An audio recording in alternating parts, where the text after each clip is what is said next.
মাসে তোমাদের কাছে টাকা পাঠাইতাম, নিজের কাছে অল্প কিছু টাকা রাখতাম হাত খরচের জন্য, বাকি সব টাকা আমি তোমাদের কাছে দেশে পাঠাই দিচ্ছি। এরপরও তোমরা কিভাবে আশা করে বসেছিলা যে আমি বিদেশ থেকে আসার সময় তোমাদের জন্য অনেক কিছু নিয়ে আসবো? আমি কেমনে আনবো আব্বা? জানো আমি এখানে কি কাজ করি? আমি সামান্য হোটেল বয়ের কাজ করি। কয় টাকা বেতনই বা পাই আমি?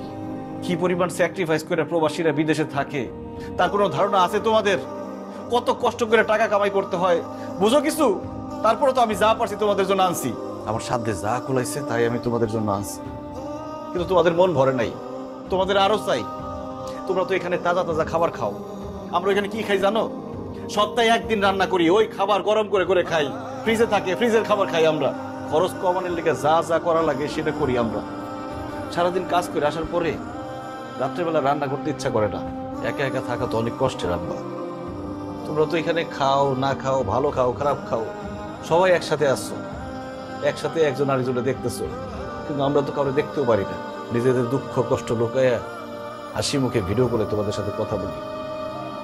পরিবারের কোনো অনুষ্ঠান হইলে নিজে থাকতে পারি না, থাকতে হয় ভিডিও কলে। কলটা কাটার পরে চোখ ফেটে পানি বের হয় আব্বা। মনটা চায় সবকিছু ছাইরা ছিল দেশে চলে আসি, পরিবারের সাথে থাকি, কিন্তু মনটা চাইলেও আসতে পারি না, কারণ আমরা তো প্রবাসী। আমাদের একমাত্র কাজ শুধু টাকা কামাও আর দেশে পাঠাও। আমাদের কোনো ইচ্ছা নাই, আমাদের কোনো শখ আহ্লাদ নাই।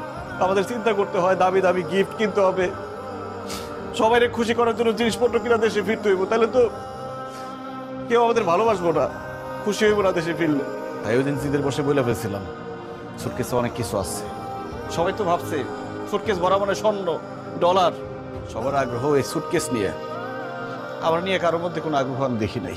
কিছু আমি বুঝি বিদেশে আমি কেমন ছিলাম, কেমন স্ট্রাগলের মধ্যে ছিলাম, এটা খালি আমি জানি আর আমার আল্লাহ জানে।